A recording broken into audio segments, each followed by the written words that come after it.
Hello అండి. అందరూ ఎలా ఉన్నారు? ఇవాళ మెనూలో ఉన్న ఓరియంట్ అనే చైనీస్ రెస్టారెంట్‌కి ఫుడ్ ట్రై చేయడానికి వచ్చేసాను. నేను ఒకటనుకొనొస్తే ఇక్కడ ఇంకొకటి జరిగింది. ఇవాళ సాటర్‌డే. సో, నేను నాన్ వెజ్ తినను. మెన్యూ ఆప్షన్స్ ఉన్నాయి కానీ లోపలికి వెళ్ళిన తర్వాత చెప్తాను ఏం జరిగిందో. ఈ లక్కీ క్యాట్‌ని చూసారా? చైనీస్‌కి పాజిటివ్ సెంటిమెంట్ అనమాట. ఈ వాల్ పెయింట్‌ని చూసి నవ్వుకున్నాను. ఇండియాలో అయితే నెక్స్ట్ పెయింట్ చేయడానికి మార్చేసుకుంటారు. అలా ఉంది.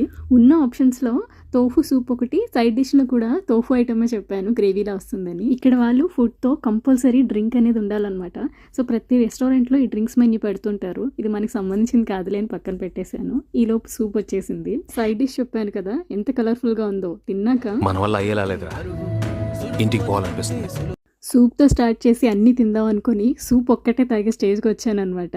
వెజ్ ఫ్రైడ్ రైస్ ఆప్షన్ ఒక్కటే ఉంది. అదైతే బ్రతికించింది. సో, లెసన్ ఏంటంటే ఇలా నాన్ వెజ్ తిననప్పుడు ఇండియన్ రెస్టారెంట్‌కి వెళ్ళడం మంచిది. వీడియో నచ్చితే లైక్ చేసి షేర్ చేయండి.